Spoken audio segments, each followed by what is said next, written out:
Irire Jesu. Hallelujah, Marintinya. Tinyara sei. Mangwana ni ano wadikani.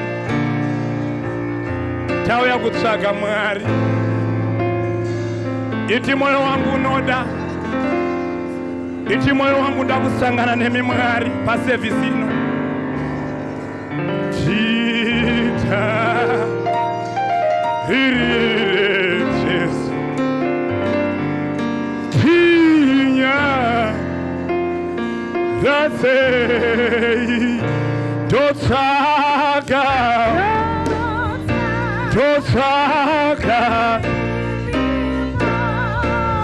moyo wangu mariwe, moyo wangu chitarire imari, chitarire imari mariwe du chinya marindosaka tosaka mariwe mariwe sangana ine sumari, sangana ine sumari hari tinyarase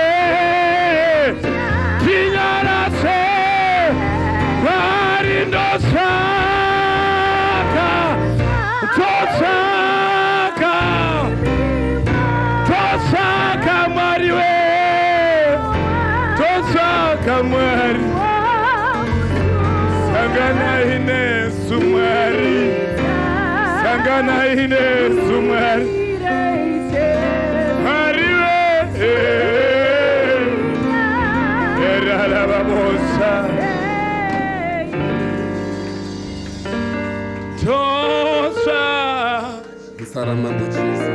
Himimoga Okutenda imari w'amasimbo n'amawiri akudenga. Uno kusuya imari Nonamata panguwa ino. Tita In the name of Jesus. Jesus. Tia Say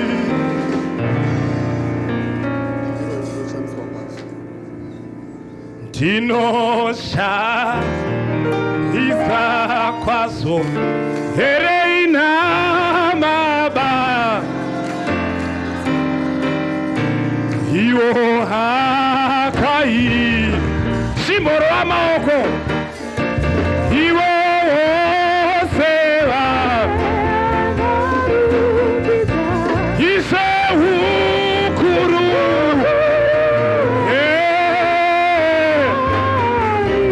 Unosa Isa paso Ise kanando Kakarira Iwo mabasa Kanando Torangarira Iwo mabasa Isai nabuda Iso sikanando Fuga iwe Isai nabuda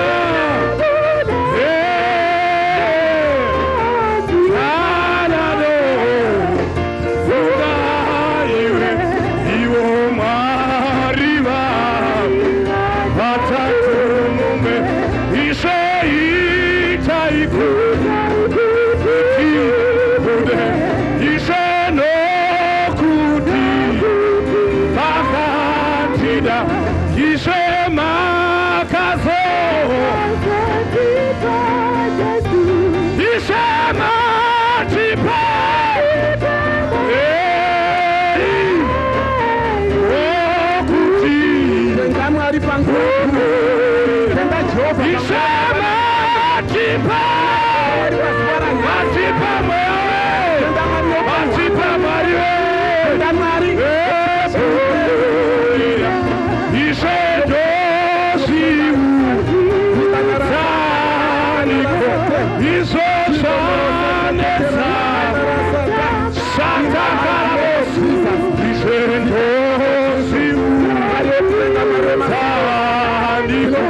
nyasha Isozaneza muzita raJesu in the mighty name of Osiuza mwariwe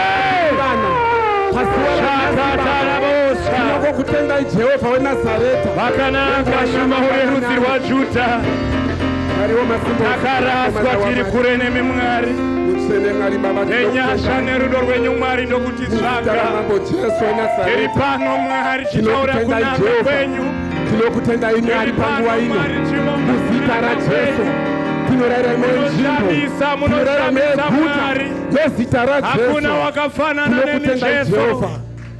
We love you, King of Kings, Lord of Lords. Ngatiomberei maoko edu tichitenda praise and worship zvanga ichiti shumira neushumiri hunoshamisa panguva ino muzita raJesu amen. Muzita raJesu amen. Vanofara munashe amen. Kunyika yakwedu Zimbabwe pane chimwe chinhu chandakadzidza kubva ndichiri kuchikoro. So waiti kana uri kuchikoro ukaona kana mureza weZimbabwe nyika uchitambira uri nechemudenga waibva waziva kuti zvakamira zvakanaka mukabineti yekwedu. Asi waizoti kana mureza une pawaizoshandurwa waizobviswa muchadenga woiswa nechepakati waibva waziva kuti kuchida kune gamba rafa, kune gamba rinoremekedzwa rashaya. Usati watosvika kuchikoro waibva waziva kuti no pane something zvaitika mugavhmendi yekwedu. Muzita raJesu amen. Saka panguva ino yamasikati ano patichafamba tese muhushumiro hwatinahwo ukasimudza maoko ako ari pakati apa kuda uri kuti pane gamba rakafa kana kuti Jesu zvakafa asati amuka hana kumuka, but ndinokumbira kuti netsitsi dzaJehovha kuti ugosimudza maoko ako tichitenderana ari pafuma nechemudenga. Muzita raJesu amen. Wadikani panguva ino yamangwanani ano, I'm humbled so much to be here. Ndinotenda Mwari wamasimba ose panguva ino. Regai ndipe ruremekedzo rwangu kuna pasa prophetess vedu naelder Mujeti, sekuru Mujeti nedare ravo ravanoshanda naro, vakaona zvakanaka kuti ndimire pano pazuva ranhasi. Ngatiwafare panguva ino muzita raMambo Jesu amen. Kumira pano haisiri nyore. Ini sometimes ndinombomira kubasa ndichimboadresa vashandi panyaya dzesafety, ndichivataura nezvemadangers esafety sati ashanda basa. Zvinondiitira nyore kana ndiri kubasa ndichitaura nevashandi kuti no, pabasa pane madangers atinofanira kuchenjerera, but kana pari pamberi pano hapasiri nyore apa. Muzita raJesu amen.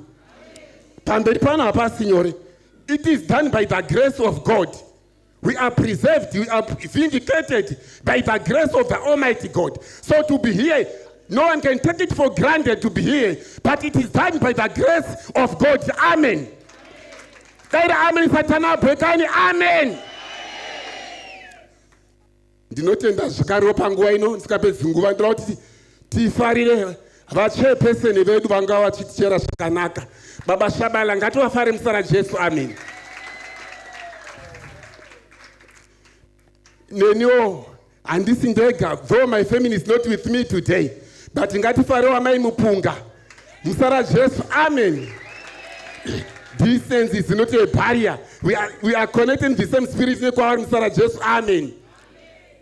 Wadikani panguva ino yamangwanani ano, handisina kupedza nguva pano, autiteti ndikumbire muverengo weshoko raMwari. Panguva ndichakumbira zvakare mumwe achatibatira. I'm just requesting reshona kana pane ane bhuku reKing James version ndichazokumbiro ativerengero zvakare. Panoverengwa reshona poita muverengi ane rimwe bhaibheri reKing James version. Mwari achititira zvakanaka, asi sati averengerwa bhaibheri, sati averengerwa shoko raMwari, regai timbotenda mumwe murume anoshamisa achitendera. Kune shumba yerudzi rwaJudha, dzinde raDhavhidha, the first born of the dead, atitendera pazuva ranhasi. Musharukwa wekare kare akakwegura pamazuva ake akare kare. Hanzi kunyange vhudzi renyu rakaverengwa, muman vatcoin ndinakagerwa zuda rangu rinozikanwa sei iye anoziva vhudzi riri mukati mezuda unoriziva musara Jesu. Amen. Ndiye Jesu zvoshamisa titendera mundikani. So kana tiri pano ndinoda nditende baba mujeto wangu achipa chiprofita kuti inopani mweyo heaviness. I was just feeling that spirit of heaviness. Vadikani tofanira kufara kuti Jehovah, it's a celebration Sunday. Amen. So ndinofanira kufara kutendera Mwari kuti the first miracle yauinayo pazuva rasi, it's just because you are alive. So unofanira kutendera Mwari nokuda kwaizvozvo panguva ino musara Jesu. Amen. Tichakumbira muverenga tiverengere shoko raMwari. Tichaverengerwa shoko raMwari kubhuku raHebheru. Hebrews chapter 7 verse 9. Hebrews chapter 7 from verse 9. Zvinoti ngati naRevhi unopiwa zvegumi, iyewo wakapa zvegumi muna Abrahamu. Zakari, another chapter in the book of Job, chapter 20, verse 11.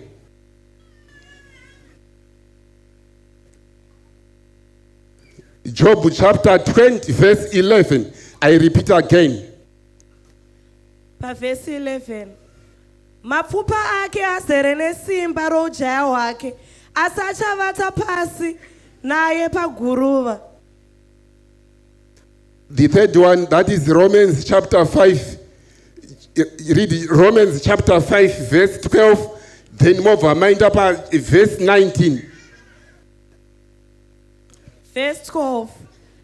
Saka zvivi sezvazvakapinda munyika nomunhu mumwe, norufu rukapinda nezvivi, saizvozvo rufu rwakasvika kuvanhu vose nokuti vose vakatadza.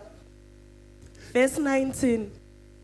Nokuti vazhinji sezvavakaitwa vatadzi nokusateerera kwomumwe, saizvozvo vazhinji vachaitwa vakarurama nokuteerera kwomumwe. I shall read the King James Version here with me. Hebrews chapter 7, verse 9. And I may say, Levi, who received tithes, paid tithes in Abraham, for he was yet in the loins of his father when Melchizedek met him. Job chapter 20, verse 11. His bones are full of sin of his youth, which shall lie down with him in the dust. Romans chapter 5, verse 19. For as by one man's disobedience many were made sinners, so by the obedience of one shall many be made righteous. Amen. Ndichakumbira Elder Mjet watinamatire kuerenga kweshoko raMwari panguva ino.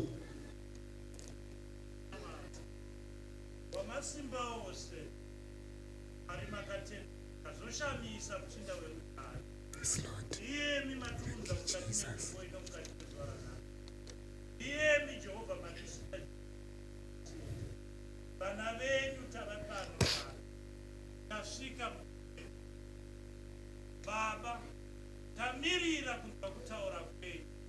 Chiburutsai inzwi renyu rine simba Mwari. Inzwi renyu rine simba kuvana venyu. Jehovha, Aba, vurai mwoyo yedu. Tinzwe shoko renyu pasitani. Heyo muranda wenyu Jehovha amira pachifuva chenyu. Baba, ngatisaonei, ngatisanzwe munhu, asi ngatinzwe kutaura kwenyu. Baba, batai ndimi dzake masikatani, tungidzai ndimi dzake. Ndiri kuramba masikatani. Baba, miraiwo naye, miraiwo naye. Zvose Jehovha wangu azviisa zita raBaba, nereMwanakomana, nereMweya Mutsvene. Amen. Msara Jesu, amen. May the Almighty God bless the reading of His holy word. Msara Jesu, amen. Vanofara munaShe, amen. Panguva ino yamangwanani ano, ndinoti Mwari atitire zvakanaka neshoko ravo ratanzwa. Ukaona munhu anenge aukodza ari pedyo newe, ingomusungunusawo kuti amuke tigonzwa shoko raMwari tiri pamwe chete. Ndisingapedzi nguva panguva ino yamangwanani, ndinedingindira ratichafamba naro rinoti izvo dealing with bloodline issues. Ngatiitei tose dealing with bloodline issues.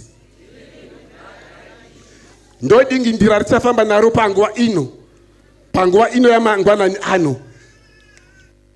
Kana tichitaura nezvemabloodline issues tiri kutaura nerimwe zita tingati magenerational cases.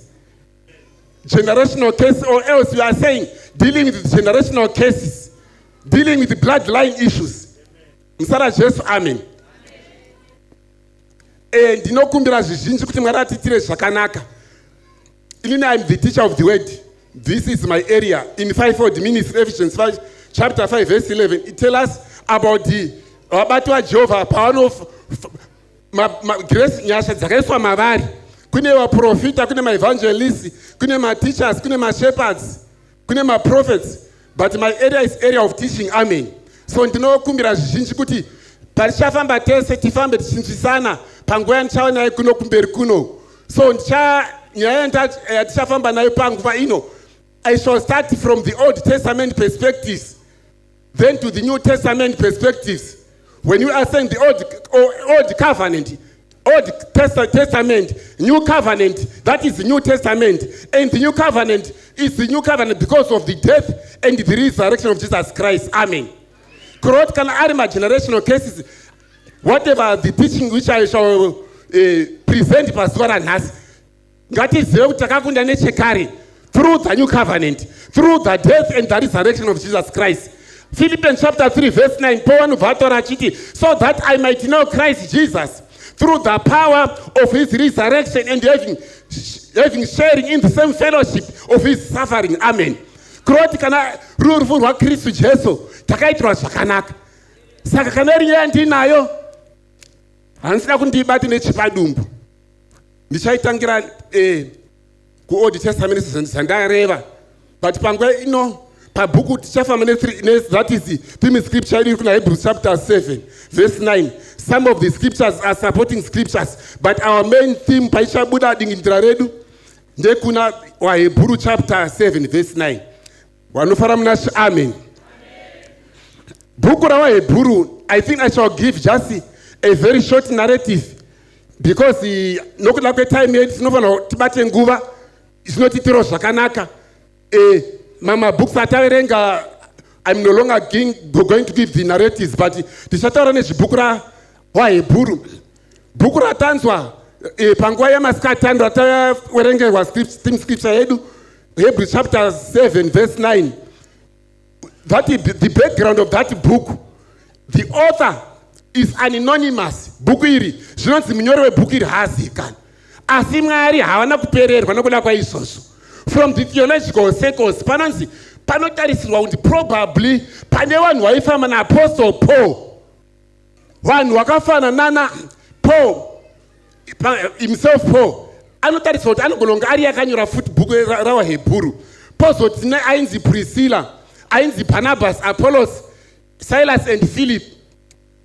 Kana ari Priscilla mumwe anogona kufunga kuti so vanhu vandi vanotarisirwa kunzi vanogona kunge paine munhu akanyora bhuku rawaHebrew. Ndingangotsanangura shoma nona about vamwe vacho vashoma. Kana ari Priscilla, I think ndiye munhu akafamba naApostle Paul, angari aifamba naApostle Paul mukushumiri. Uye Priscilla nemurume wakainzi Aquila pakavhurwa chechi waKorinde, and he was the person aifamba naApostle Paul zvakare vatanzwa nezvake kuti anogona ari akanyora bhuku. So they supported Apostle Paul in his ministry. And ariyo munhu aiinterpreta kune vanhu vanga vasinganisoyo zvakare shoko raMwari. Priscilla toenda pana Barnabas. Barnabas was like a church father, and Barnabas was the one who introduced the Apostle Paul kune mama apostles, because Paul panga atendeuka haagamuchinhu wamaapostoli because munhu akanga achiuraya, munhu aizikanwa zvaakanga achiita. Asi Barnabas anoenda kune mama maapostoli anoti kana ari murume anonzi Paul, ndatera testimony yake ndikainzwisa kwazvo kuti akasangana naJesu, so mugamuchirei murume uyu. Paul ndobva agamuchirwa. Asi Barnabas was just like a mentor, was just like a father to Apostle Paul. then tino murume ainzi Apollos zvakare aripo. Apollos angari one of the partners zvakare, one of the kingdom ladder holder in the ministry of Apostle Paul. Akafamba akashumira kwazvo ari paEphesus. But tinozonoti pane zvanga asingazive zvimwe zvinhu, was only knowing the baptism of John the Baptist. So Priscilla watataura nezvake ndiye akazobatsirawo Barnabas kuti agova munhu ari eloquent speaker, munhu anoandastenda magwaro. Saka ndiwo vanhu vatanzwa nezvavo ava vanotarisirwa kuti vakanyora bhuku iro raHebheru. Nomainzo Luke ndiye akanyora the book of Luke and the book of Acts. Ariwo munhu akafamba naApostle Paul zvakare, anotarisirwa kuti anogona kunge ari akanyorawo bhuku. Musara Jesu, amen. Vanofara munashe, haleluya. Bhuku iri rakanyorerwa kune maHebheru, the Hebrew Christians in Rome, kusanganisirawo nesuwo tese tiri pano. The purpose of this book of Hebrew, patime yacho parakanyorwa paiva nepersecution in Rome, which was led by the Emperor Nero. Akazora Apostle Paul nemama apostles wakaurwa that emperor in Rome was a ruthless leader, was a cruel leader. So tinozoona kuti Emperor Nero, that time there was so much persecution in the Roman Empire. So ndo patinozoona ndo pakanyorwa bhuku rino rainyorwa richikurudzira vatendi vakanga vasaenda kuchechi, vasasangana kumacell groups, vasasangana pavaisangana pakunamata Mwari, because of that persecution, because of Christians who were killed. Christians anga chitambudzwa for the sake of Christ, and some of the Christians, they to give up their Christianity to go into Judaism nemama religions, anga asina persecution. Musara Jesu, amen. Saka bhuku rakanyorwa richikurudzira kuti vanhu varamba vachisangana, vanhu varamba vachinamata. And tikanakuona even the book of Hebrew rinotsanangudza kuti Jesus is greater than Moses, Jesus is greater than Elijah, Jesus is greater than Joshua. Joshua unosvika pakamisa zuva nemwedzi kuna Joshua chapter 10 verse 12. Asi vaHebheru vanoti no, kana ari Jesu anofura Joshua, kana ari Jesu anofura those oldest, the greatest prophets. Kana ari Jesu, he's the last sacrifice. Musara Jesu, amen. So rainyorwa chikurudzira vanhu vanga vasana namata, vanga vasana usangana. Kana nesuwo pamazuva atiri kurarama wadikani, tine maproblems akasiyana siyana. Tine coronavirus, kune hama dzakashaya, kune vamakashayikirwa nehama dzavo, kune vanhu vakarasikirwa nemabasa avo, kune vanhu vakarasikirwa nemari dzavo, kunewo munhu vakasangana different afflictions zvinotambudza zvakasiyana siyana. Nesuwo tiri kukurudzirwa nebhuku irori kuti ngatifure mberi. Don't give up your faith mudikani, don't give up your faith mudikani. Hanzi better is not even good, the best is yet to come. Pakuna vanhu vanotsungira pamazuva atiri kurarama. VaHebheru vakanga vasaenda kuchechi, watoenda munyika, vazhinji vakuenda munyika, vamwe vakuenda kwakasiyana siyana. Asi ndinotiwo nesu tiri kukurudzirwa nebhuku iri kuti ngatirambe tiri muna Kristu. Kana ari Jesu unorarama, unoziva dambudziko rako mudikani panguva yemasikatano, unoziva pawabva, unoziva time yarebesa uri that situation. Asi pfuurira mberi mudikani, don't give up.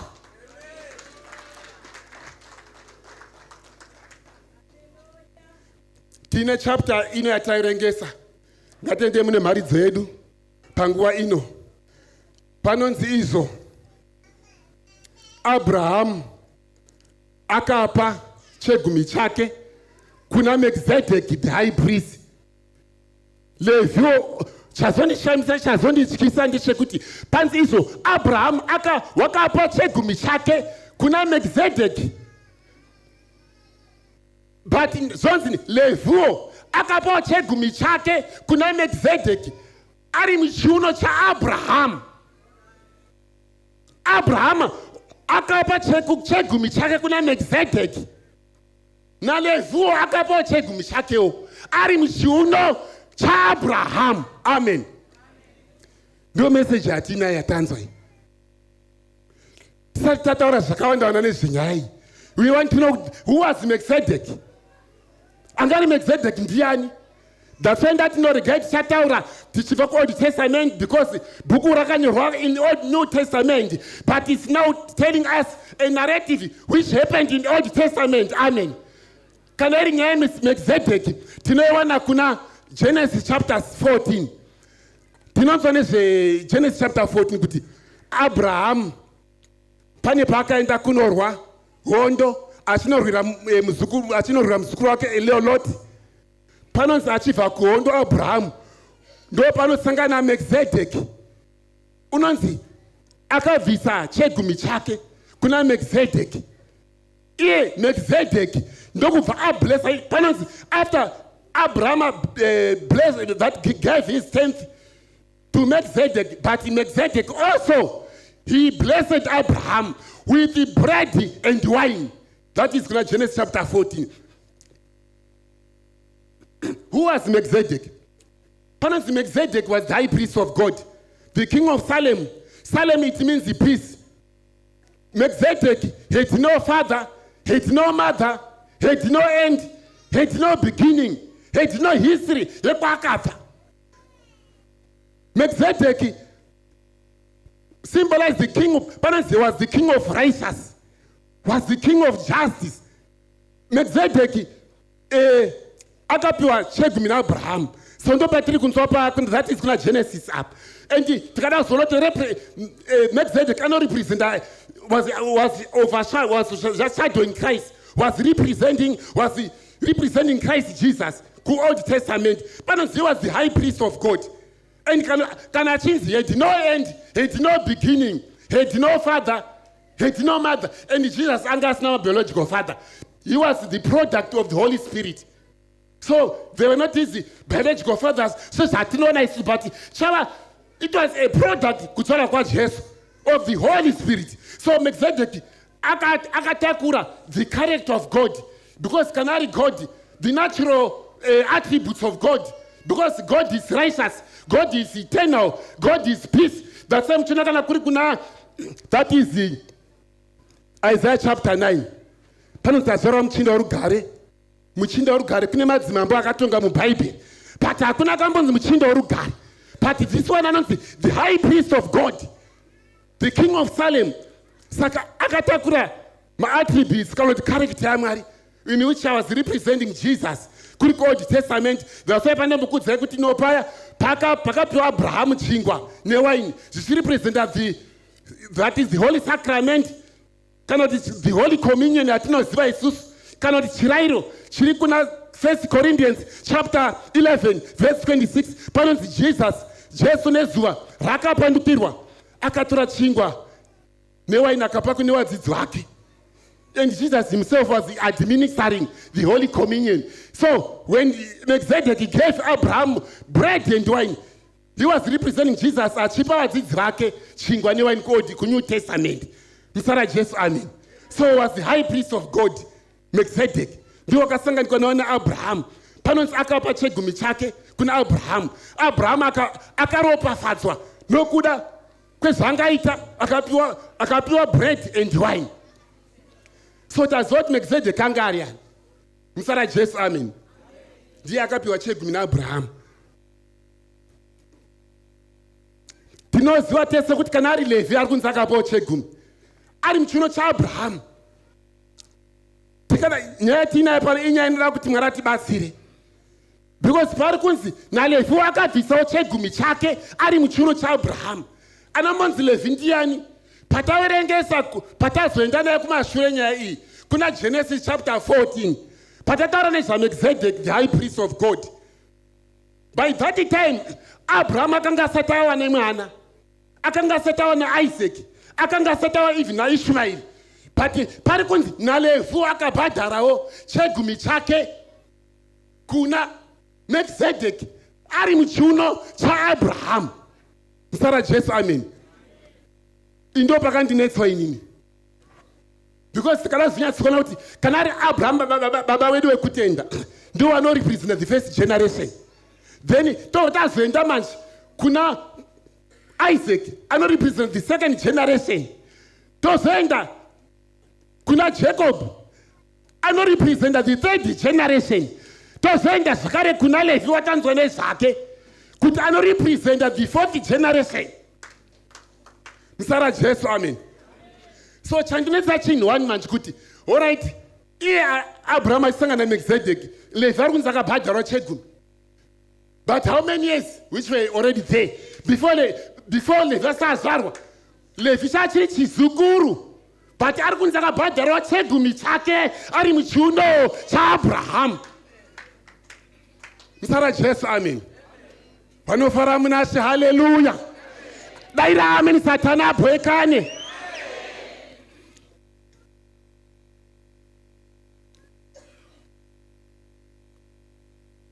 Nyetino panoti mwaratitire zvakanaka. Mwaratitire zvakanaka. Saka taziva manje kuti ari kunzi Levi tatisingamuzive. Ari kunzi akabhadhara chegumi ari muchiuno chaAbraham. Anga ari mu4th generation. Inu chaAbraham akabhadhara chegumi. Levi anga asati atombozvarwa. Kana Isaac anga asati atombozvarwa. Kana Ishmael anga asati atombozvarwa. Saka zvoreva izvo kuti chese chakanaka chakaitwa naAbraham chakabenefita Levi. Iye asati azara zvasi manje iye asati azara opiwa mablessings asati azara akutobatanidzwa naAbraham kuti kana iye wacho akatobhadharwa chegumi because of Abraham. Whatever Abraham did was for the sake of that blessing that had to go forth kune magenerations anga ari mberi. Musara Jesu, hallelujah. Kana vanhu pavaiona Abraham achifamba hapana anga akaziva kuti chii anga akatakura mablessings emarudzi mazhinji. Vaingomona achingofambawo but tanzwa kuti Levi akatobenefita nezvakaitwa nasekuru Abraham zvikabenefita nevazukuru akasvika pakaitirwa zvakanaka nekuda kwaizvozvo. Kana nyaya yakadai inonakidza kuparidza asi tikazoishandura manje tikaenda useri kwayo kune ngozi kune masituations kune zvimwe zvakaoma because aba tiri kudhira nezvakanaka zvakaitwa nani naAbraham. Ukazoenda kuna Genesis chapter 20 panonzi Abraham munyika yakanga yazvarwa munyika yaigara Harani makaita zara kubva aenda achinotiza achinopotera kuenda kuIjipita asvika panyika yeGera anobva anzi naMwari ho stop usaenda kuIjipita imboita stand by uri panyika pauri ipapo paGera paiona mambo wemaFilistines ainzi King Abimelech. Unonzi Abraham anzi naMwari amira ari ipapo unosvika panopiwa pekugara apiwa pekugara saizvozvo but chada ndikonesei chinhu hani pandati kuseri kwenyaya kune zvimwe zviriko futi because iye wacho akazonyebera mambo King Abimelech kuti Sara musikana akafa Sara yehanzvadzi yake ari mudzimai wake asi ari kuti chi ihanzvadzi kuna King Abimelech ndokubva Sara atorwa mudzimai wechipikirwa but ndokubva denga ratsamwa nazvo izvozvo. Chinzwa message yakapiwa King Abimelech akanzi you Abimelech a dead man.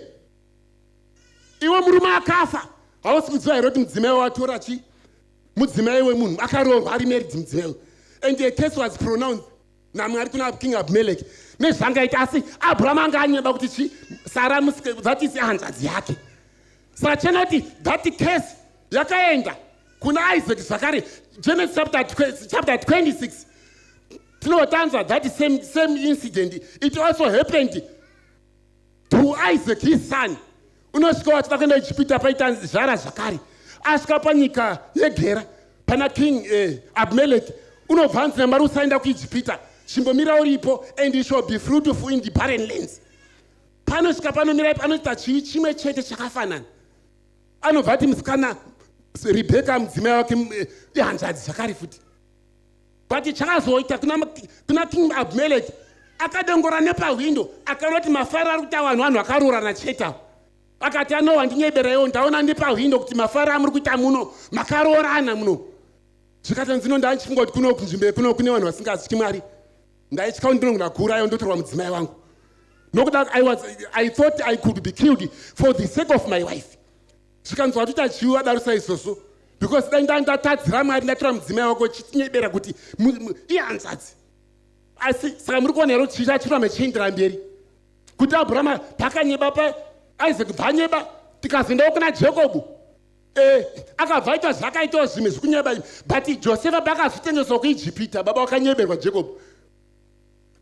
Zvikanzi Josefa atengeswa nemadzikoma, zvikanzi no, aurawa nezvikara zvesango. Saka muri kuonaka kuti kesi yacho iramba ichiendera mberi from generation, from another generation. Dasana nchiti a case, kana chiita nezvemagenerational cases, there are afflictions, evil patterns, which can be transferred from one generation to the other generation. These are the challenges, the struggles. Zvinogona kunge zvakabva mune madzibaba kune vakatitangira, but chingotiramba zvitransfer chienda kune mama generations. Jeremiah anobva azvona anotaura chitanzi madzibaba edu akatadza, isu vana tiri kurwadziwa neugugu. Aiprofita achitaura nezvemageneration cases, the bloodline issues. Panguva ino yamasikati ano tanzwa nyaya tanzwa kuti chese chakanaka chakaitwa naAbraham chakabenefita kune magenerations akanga ari mberi. Chegumi chakabhadhara achina kubenefita, iye chakatobenefita nevazhinji. Kana chii chegumi chaunobhadhara chinogona kunetsa pamaleaders vachitaura nezvechegumi pano kuti chechi ngatibhadharei chegumi chedu, ngatibhadharei tifadze Mwari, murayiro waJehovha. Wanga wachiziva here kuti zvine maropafadzo zvaunoitira Mwari, hauitire mufundisi, hauitire leadership, asi unoitira Mwari. Kune vana vako wachabenefita nezvakanaka zvose zvaunoita.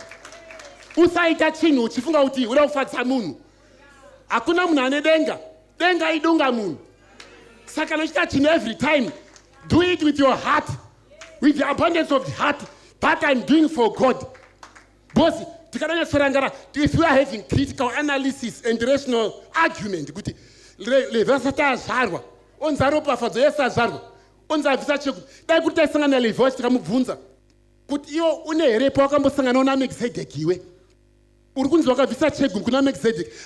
Levi aikurandira kuti no, handina kumubvisa chegumi kuna Melkizedeki. Ukamuchiti ko une here pawakambosanganawo zvako naMelkizedeki, aikurambira zvakare kuti handina kumbosangana naye. But changa asina kuziva chinhu wani kuti akachivhisa chegumi ari muchiuno chaAbraham. Vana baba nana mai, kana iri nguva yemasikati ano, tine zvakano zvatinogona kusangana nazvo. Tine a lot of challenges. Kune vakatitangira, kune vakatanga nezvimwe zvinhu zvavakaita, whether zvakanaka, whether zvakaipa, but zviri izvozvo zvinobenefita kana vari mberi, zvinogona kukanganisika na even magenerations ari mberi. Musara Jesu, amen. Saka kana iri nguva yemasikati ano, we are talking about dealing with bloodline issues. Wanga wachiziva here kuti iwo kana uri sekuru wako wakafa kudhara-dhara, pane kwawakamboenda zvichida wakaenda kana kun'anga, pane kana macovenants wakaita iwe wakanga wasipo ipapo, asi zvichida wakanga uri muchiuno chavo. Kana wari ambuya wako pane zvawakaita, pane zvawakatora, pane a lot of things which were done during your absence. Iwe wasipo but wakanga uri muchiuno chavo. Asi kana iri nguva yemasikati ano, oti Mwari atiitire zvakanaka. Kune zvakabatwa zvakasiyana-siyana. Kune zvimwe zvekuti zvimwe zvacho it's a big load kwauri. Unoziva kuti kune mama families kuti vanototi chirwere chino ndechemhuri. Kutoti vanototi pane wakatitangira waitotaura kuti chirwere ichika hakuna anochigona, ndechemhuri. Kana dambudziko ratinaro iri, kana iri arthritis atina iyi, dandinaye kana kuti awina. Kuna manototi mafamilies anototi I don't worry about anything, ndezvemhuri. Dealing with the bloodline issues. Wakutozitora sezvemhuri, kune vakabva nazvo kure. Waizviziva kuti mufamily medu munoitika zvakasiyana-siyana. Unoziva kuti kune mamaproblems ekuti unogona kuziva source yacho, kuti where are these problems coming from. Mumarriage unomboita kunge uri kudiwa, umboita kunge wakuramba, umboita kunge wabata mari, umboita kunge wakutisa. Panguva yemasikati anoda kuti pachanamata Mwari atiitire zvakanaka. Dealing with the bloodline issues. Amen. Zvimwe unongori mutori kwauri mudikani, kuti even kana kumadoctors paunoenda kana uine chirwere kana dambudziko rako, unodzwa zvakasiyana-siyana, unotosvakuziva kuti where is it coming from. Chero kana ari mwana akuda kuenda kuchikoro, kana kuda kunyora examination, Antanga kungodzungaira kurota zvimwe zvakawandanda, kurota zvidhodha mudhara, kurota zvakasiyana-siyana zvomukanganisa kuti wapasa examination. Pane blood iri kuti augoni kuenda uku kwasina kusvika. The blood of a person speaks. Ropa remunhu rinotaura kuti kana iri interview yandakuda kuenda ndoti kwauda kuenda hatina kumbokusvika. Madzitetegura kuti kwauda kuenda hatina kumbokusvika hauendi. The same tinokuti kana iri pakafa Abel. Saka zati Mwari akainzwa notified neblood neropa raAbel. Ropa remunhu rinotaura. Kutaura kuti no, panoti blood rake raAbel ndorandanzwa kuti iwo waura Abel. So the blood of Abel, it complained before the Lord. It complained before God. Kuti chi ndauraiwa na Cain. Saka ma bloodline issues atitaura nezvawo aya. Anenge anoti paradise, anotitira zvakawanda, anotipa ma stumbling blocks. Zvinhu zvitori mublood kare. Sara Jesu, amen. And the blood is the source of revelation again. Tikada kwenda kuna Jesu ari paCaesarea Philippi, panonzi after wadzidzi wabvunzwa kuti munondoona sani, vanhu vakataura zvakasiyana-siyana, asi Peter anoti you are Christ, Son of the living God. Anobva ati the blood and the flesh did not reveal this unto you, but by the Father who is in heaven. Which means the blood was also a source of revelation. Which means ropa rese riri mauri mudikani rine zvarinechitotaura. That's why not even sometimes unogona kufila wega pachako kuti no, ndinofanira kudhiraivha motokari yakanaka, ndinofanira kugarawo pakanaka inini. Iropa rikutaura izvozvo. Musara Jesu, haleluya. Tanzwa imwe vhesi yatanzwa yekuna Job chapter 20 verse 11. And his bones are full of sin from his youth. His bones are full of youth from his bones are full of sin from his youth. Hanzi mafupa ake ane zviwi kubva mujaya hwake. Mafupa ake ane zviwi kubva muhuduku hwake. Wanga wachiziva here kuti chese chaunoita chakanaka, whether chakaipa, whether chakanaka, whether kana wakwegura, whether zvauri chinorejeswa mumabhonzo.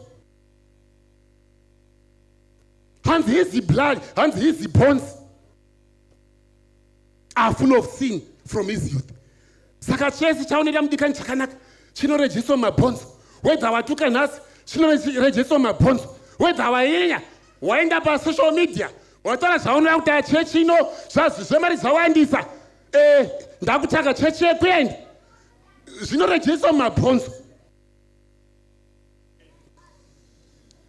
Whether chakanaka, whether chakaipa. Because Job ari kuti izvo ndakabva ndazozvibvunza kuti why is it in the blood, why is it in the bones? Because mumabhonzo ndo munomanufacture blood. Mumabhonzo, in the bone marrow ndo munobva blood. That's why munyori ari kuti izvo these bones are full of sin from his youth. Saka mudikani chese chaunoita, even kana paunenge unogona kusaonekwa, kana uri baba ukarara, kana even ukanotora, kana even amai wasipo kuti watora small house wasingazvizive, but zvinhu izvo zvinenge zvarejeswa mabhonzo. Kana even uri kubasa kwauri watora sheti yemurungu yanga uchi aina, unogona kusabatwa zvako, but zvarejeswa mumabhonzo. Unogona kutoti panobvunzwa kuti ngatingosapotewo basa raMwari, mwana unogona kungohwanda nezvakawanda-wanda, kana kutaura zvakawanda-wanda. Kuna magroups atinawo chaiwo, even pamaleaders nemagroups atinawo, unoona munhu anobva angoti left abuda, pangotaura kuti tiri kukurudzira kuti ngatisewo zvanaka pachechi pedu isu. Mumwe ari kutotsamwa nazvo, ari kubuda asina kone, uyo ainda left, mumwe abuda. But unozviita hako, hakuna munhu anogona kuita follow up kune munhu. Asi chakanaka chechi chaunoita mudikani chine vanhu vachabenefita mberi. Saka ukaita zvinhu zviri negative, kuna wachazosangana zvinhu zviri negative, and zvicharejeswa zvakare mumabhonzo. Mudikani munyora achidaro, asi nhasi da kuti Mwari atitire zvakanaka, kuti kudzinza kwenyu pane malimitations aripo aunoziva. Kumhuri yekwenyu kune maproblem, ma-afflictions aunoziva kuti no, kana dambudziko iri paunoshana sister wako wanenge achiudzawo zvimwe zvinhu futi maproblem ausangana nawo. Paunoenda kune hanzvadzi unozonzwa zvakare futi kuti wane rimwe dambudziko, but zvakafanana. Musara Jesu, haleluya.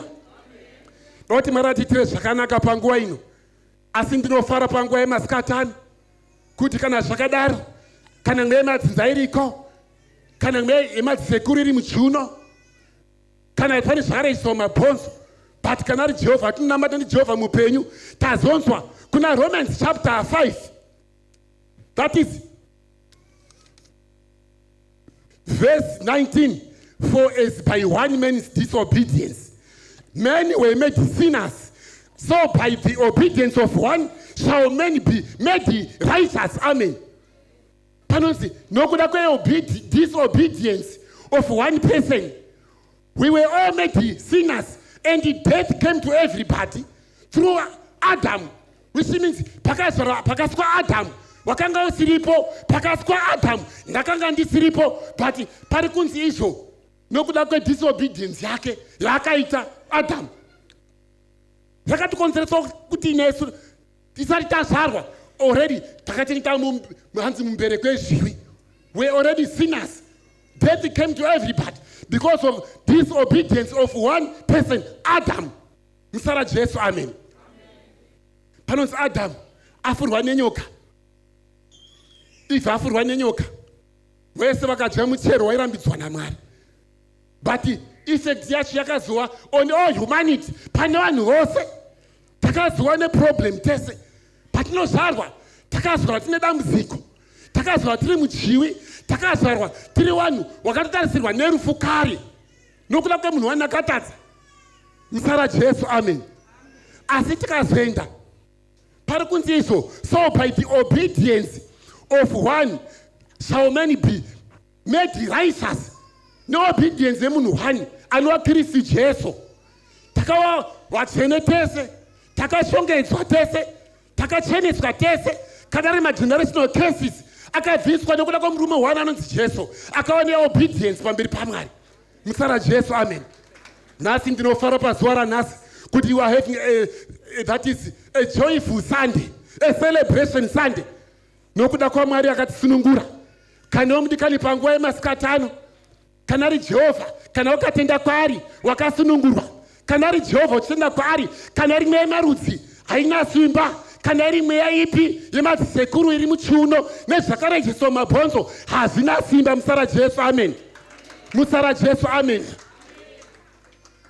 Nokuda kwaJesu watagamuchira, panonzi Jesus became obedient before God. Ukaenda kuna Colossians chapter 2 verse 19, notiso akadzima rugwaro rwaipesana nesu rwaitiroerera akarubvisa akarwisa pamuchinjikwa. So which means you are a product of grace. You are anointed to anoint the devil kumhuri yekwenyu mundikani. Nhasi fara kuti kana ari Jesu akabvisa zvese, kana ari Kristu akabvisa zvese, kana ari nguva yemasikatano ndoda vanhu vari radical anotenda kuti inini kana iri mweya yemadzinza haina simba, kana chiri chirwere chainacho, kana chakanzi ndechemhuri hasina simba, kana pana wakadeclare kuti zvazviperi izvi. Ndosatanzwa wanonga uchipupura nhasi pano kuti wanga uchipupura zvakanaka zvakaitirwa naMwari nokuda kwaMwari mupenyu, Mwari wakatenda nemuranda waJehovha angachi akadeclare kuti kunyange kana pane zvikumhuri yekwenyu zvinoenda nezita raJesu. That's why my testimonies are there almost on daily basis. Saka mudikani unofanira kudeclare. Zvada ndikutaure pazuva ranhasi, how can you fight blood issues? How can you fight generation cases? Unofanira kuenda munyika imweya utarisirwe in the realm of the spirit. Rega ndikupe example yanonditaurezanisa ndaendera mberi. Gondo zvarinoziva, gondo rinoziva kuti kurwa nenyoka fiya but on a ground level rinorohwa gondo. Ndo zvarinoziva, but zvarinoita gondo raona nyoka rinoenda robva rauya padhuze nenyoka, but nyoka inobva ita zvokuvhundukira zvezvi yobva yasimudza musoro, manzi yatosimudza musoro, yatoredi kuataka. But gondo zvarinozoita mati rikaobserva robva raona kuti okay, ndikazouya ndogona kubata nyoka nechepapa ndoenda nechemudenga. Saka zvarinozoita raspota parinofanira kubatira nyoka pacho, rinobva raenda robva rauya robva rasimudza nyoka roenda muchadenga nenyoka. Nyoka yakubviswa paground level ichendiswa maisina kujaira muchadenga. kana nyoka iniso mchadenga manje gondo zarinoziwa chinhwani kuti nyoka ine poison saka nyoka inoizwa nepakasiyana manje different circumstances yobva apa riri mchadenga pachaita suffocation yotedza kufema nyoka asi gondo rakazvaira but nyoka ikoino nepesi kudzamara yafa and to make sure kuti nyoka yafa gondo rinotarisa kuti poison yabuda here munyoka ichendo nechemudenga saka mudikani paseji yauri ita segondo kuti riri kubvawo neground level kuenda muchadenga kana newo mudikani ibva usarwe hondo panyama go in the realm of the spirit. Carrying my blood issues, you need to go in the realm of the spirit.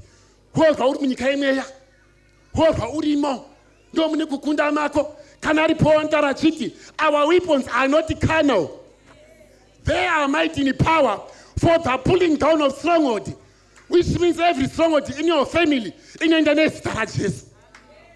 And it's not Sakachona Kutinyoka from nature at ground level. But Muchadenga are in a control. The snake is being controlled with an ego now. Chona Kutinyoka no waiter, Zazuku Fundusi. But Muchadenga, you can control. Midikan, Kana Iwo, Wapi Kundanama, when them came here. Uno control my situations. Uno control me Zinza. Uno control Sirve. Uno control Kana my misfortunes also. When them came here. Wonder that most of the time. Tino longe sikufamba because uri kurwapanya. Munhu anorwapanya mahabudi pa ma WhatsApp group. Ezvimwe zvisina kana basa rese. Buda mazviri izvozvo. Come out of the ordinary and go to the extraordinary. And when you go there, God will shift you to higher levels. Pakuda munhu asingarwapanya kurwana mashoko. Asi pakuda munhu anoenda munyika imeya. Uri munyika imwe ndopoona zvakawanda dasautsona kuti kuno umwe munhu akamborota hope kana uri manager but saizisi kuzadziso pakuda munhu anoramba achirwa and hausiwo unorwa you only claim your victory because Jesus fought for us. Kune akati rira murume anonzi Jesu musara Jesu haleluya vanofara muna haleluya kana waenda munyika imwe uchirwa urimo mudikani mweya mutsvene anenge ainewe mweya nokudza zvikunamatira anokudza pane dziri kuti kozeda muziko rako woenda pariri parakatangira waenda parakatangira ndopauchakunda don't worry nezvinotaurwa navanhu mufunge kumurei kwako mudikani unogona kuzvishora kune language inotaurwa navanhu sekuri mujeti unonzona chingoti pamamonya ipapo language yonu pamamonya ipapo unogona ngori uri pano ushitarisa kuda hausiri monya inotaurwa nevanhu but rega ndikudze kuti narimwe ramazuva ndakandichifamba ndinawo musekuru wangu takaona mupurisa mutete kamupurisa waitokashora kari katete so kari muhighway kubva taona zigonyeti riri kubva pahwange richienda mubulawayo road rine marasha so kamupurisa kari kumisa gonyeti 16 genji negonyeti iri kumiswa nekamupurisa katete kaunogona kushora ichimisa gonyeti ngarimire richinomiswa richinopaka uko handi uri kuona kuti ukada kushora kuti aregai ndingoenda but authority pane mupurisa nezvaunogona kuona zvakasiyana because pane zvinotaura kuti pamamonya ipapo is now different munhu ane authority kana uriwo unogona kumisa magonyeti kumhuri kwako unogona kunge uri munhu anoshorwa but rega ndikudze pazuva ranhasi kuti ndiwo wakatosaudzwa naMwari kuti kana rine madzinza kana kunoona baba munini pamarombe kana kunoona baba munini wasingashandi kana wanoterwa nezvikwambo kana zvidhudha mudhara asi nhasi ndo unomira kumhuri kwako mudikani kuti umire kana uina ana amwena usingatendi sometimes muzoti kuti in marriage kune maproblem akasiyana-siyana ekuti unogona kunge uchiita zvakanaka zvese unoshaura kuti woita zvokuita sei but si wanhu unongokushora chero pabasa chaipo unogona kungoendi kana kuti peji yezvakanaka zvawakaita yakavharwa tine evident grace iri panapa evident grace pane peji yakanga yavharwa yaModhekai kudzamara mambo azoona kuti alright pakanga atarisa because he disclosed a plot which was planned by my enemies amambo panga achida kuuraiwa. Then mambo akazviona zvakanyorwa kubhuku ramakoroniki akati munhu akaitirwe chiko pane disclosure yakaita yepandada kuuraiwa ipejira rakavharwa. Zvikanzi hana zvakaitirwa munhu but ndo pakazopiwa promotion. So ndikandikudze nhasi mudikani kuti zvichida unogona kunge une zvinhu zvaunogona kufunga kuti unogona kuita. Hapana anokuona but fara mudikani pazuva ranhasi kuti denga rinokuona. Kuna Jesu unorarama, kuna Jesu akafira pamuchinjikwa watinotenda pazuva ranhasi. Hakuna musungwa anogona kusunungura musungwa. That's why denga rakaita make sure kuti kana ari Jesu anga asingazogoni kuzvarirwa mumadzinza. Akaita make sure denga rakaita make sure kuti hakuna mbeu yaJosefa inozvara Jesu. Because dai zvakaita saizvozvo paizoita umwe yemadzinza yemadzimambo wana King Solomon akanga ine 1000 wives and 300 concubines. Wana King David wanga achiuraya nekutora vakadzi vevamwe. Denga rakazviona izvozvo rikati hazvigoni kuti Jesu azvave naJoseph, but it was the product of the Holy Spirit. Tikaenda kuna Genesis chapter 3 verse 15 panonzi the seed of a woman shall crush the serpent. The seed of a woman shall crush the serpent. That's when Jesus was endorsed. Then when Jesus ndopakabvaratidzwa after munhu atadza kubva Jesu atoratidzwa ipapo. Mudikani, saka tinotenda kuti kana ari panguva yemasikatano, kana uripo mudikani ndikandikuudze ndichiti kana ari Jesu ndimwari anogona, kana ari Jesu unorarama, kana ari Jesu ana chaanogona chaanokundikana kuita muupenyu hwako. Kune Numbers chapter 23 verse 9 panonzi God is not a man that he should lie, nor a son of man that he should change his mind. Does he speak a word and they not act? Kana ari Mwari ndimwari anogona. Kana ari basa rako mudikani riri kuya, kana iri marriage yako uchachata, kana uriwe uchatochata madhonge achikuma, wari wasingado achida, ndiJehovha unogona. Mwari haakundikani mudikani. Musara Jesu, amen. Mwari haakundikani. Pakuda munhu anomira nhasi achishinga kuti kunyange takasangana ndikasangana nehondo, asi kana ari Jesu anondigona, kana iri nemadzinza, kana pane kwausina kusvika iwe unokusvika iwewe. Hanzi chakaberekwa naMwari chinokunda nyika. Hanzi tiri munyika asi hatiziriwe nyika. Don't you compromise with the world. Amen. Musara Jesu, amen. Vati Mwari atitire zvakanaka pazuva ranhasi. Usatawaridze nechombo chomuvengi. Kana ari Jesu ndiJesu anotigonyera. Ndinorangarira narimwe ramazuva so munoziva kuti pairwisana David and Goliath panga achirwa hondo. Munyori pane panombosvika achimbongorawo zvombo zvaGoriathi kuti macubic mangani bhutsi dzakareba macubic manga. Munoziva kuti hatisina time yekuongora zvombo zvomuvengi. Tane time yekunamata, tane time yekunyengetera, tane time yekuti Jehovha ndimwari anotigonera. Hands when the enemy comes like a flood, the Spirit of God raises a standard. Pazuva ranhasi ndakuda munhu ane hasha anoti no, enough is enough. Time nguva ichipo mudikani ndichipendera kupera kwegore. Pane munana wakakutarisira usaneta mukuita zvakanaka. Wanga uchiziva here kuti chegumi chakabenefita lezi. Vamwe chamunonyora munotora kunge muri kunetswa. But nhasi ndinoti mudikani, Mwari ngaakubatsire kuti chose chaunoita ngachiitwe with all the abundance of your heart. Usafadza upi zvake naupi, but uriziva kuti uri kuitira Jehovha, uri kuitira Mwari. Musara Jesu, amen. Tine celebration Sunday ripano. Tinotenda kuti muranda waJehovha akatitira zvakanaka. Inini ndinonzwa kuti I'm humbled so much to be here. But ndaifunga ndinogona kundisi pano pangweni. Ndisina kukodzera kumira pano. Mukadaurangara last week yo, taiwa neSunday yakatitira zvakanaka. Takakomborerwa dikani. So ndinoti kana iwe mudikani usanenda mukuita zvakanaka. Pane every appreciation yaunotira munhu waMwari mudikani, denga riri kurejista zvakanaka. Mabhonzo mako muri kurejista zvakanaka. Panonzi ngatiende kune misabha assembly tinosapota basa raMwari. Panonzi ngativhisate kuti sapoti basa ravo usaitawo chigunun'una. Munozva chinoitika nechekuti pane vanhu vakawanda vanogona kufunga kuti ava maprayers ako haasi kunamatiro, haasi kupindurwa. Mwari chinodiona Mwari character yakanaka matiri. Character. David panotaura kuna Psalms 25 verse 22 panoti integrity and uprightness will preserve me and protect me.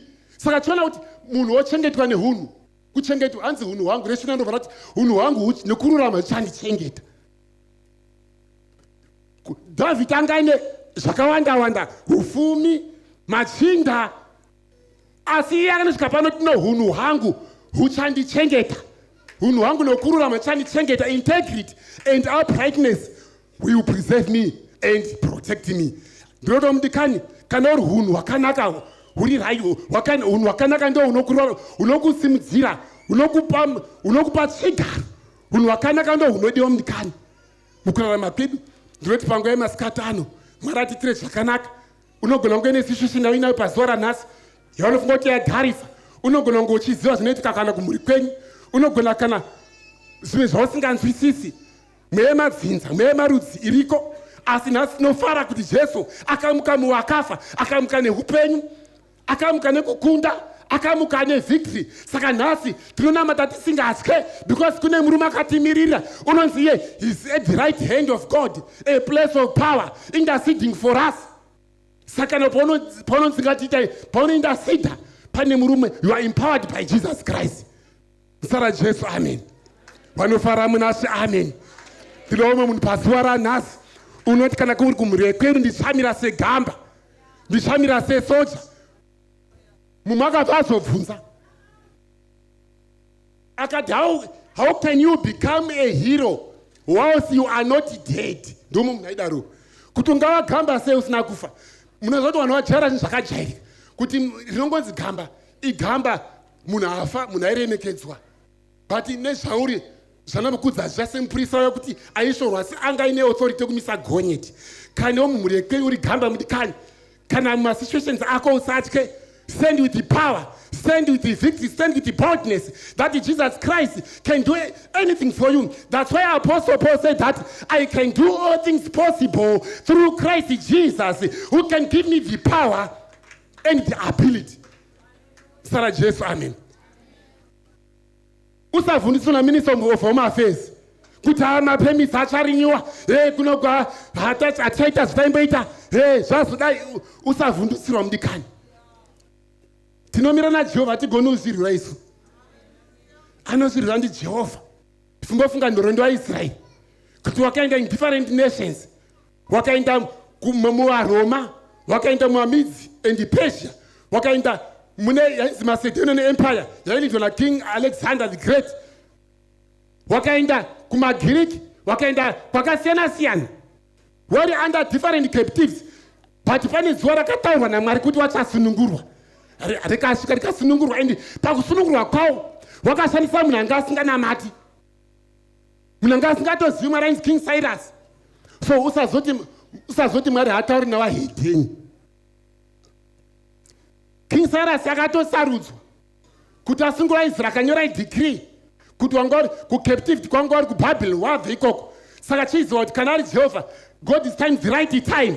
Kana nguva imwe rasvika, chero paine zvikwambo, kana paine varoyi, kana paine vanhu vakaisa mishonga, patirega ndikudze nechiti God is time, the best time. Kana nguva yaJehovha yasvika, unobuda chete. Kana paine anodhikira achiti haupabudi chete, unobuda neipapo. Kana pane akati basa rausikurwana chete, basa iro unorwa nemudikani, zvako zvichaita chete. Ramba wakashinga mudikani, zvako zvichaita. Ndisingapedzi nguva panguva yemasikati ano mudikani, ndinoti tingosimuka tiite munamato pazuva ranhasi. Handisi kunzwa kuendera mberi, ndinoti tingonamata kuti Mwari atitire zvakanaka. We are celebrating today. We are celebrating what God has done in our lives. Tenda kuti kana rimwe madzinza wakakunda iwewe, kana rimwe inotira ropa wakakunda iwe mudikani. Dauti unamate pazuva ranhasi tichitenda Jehovha Mwari wemasimba ose. Ndimwari unotida. Muimbi akaimba achiti muMwari kokumusoro unotida. NdiJehovha unotitira zvakanaka. Ndimwari anotigonyera. dauti isvike patinonamata tideclare kuti kana kuri kumhuri kwenyu kana uine mamasituations aunogona kufunga kuti kune mihama inoda nyasha dzaMwari unstoppable grace is your portion. Kuna Jesu unotiitira zvakanaka. Evident grace mudikani. Mwari wachipa basa nazvino. Don't give up. Mwari wachipa basa nazvino. Ngatinamatei. Dauti tinamate pazuva ranhasi. Titende Mwari wokudenga. Titende Mwari wamasimba ose. Jehovha akatirwira.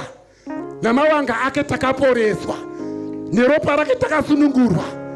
Pazuva ranhasi ndiMwari anokuda. NdiMwari anokusore zvauri. NdiJehovha asingakundikane. NdiJehovha anozwa history yako. Panguva ine yamasikatani tonamata Mwari mupenyu anogona. Ndichasira nguva yose ino ndichifura mberi chinamata kune muranda waJehovha mufundisi. Ndiri kupai mukana uno.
Ikatara baba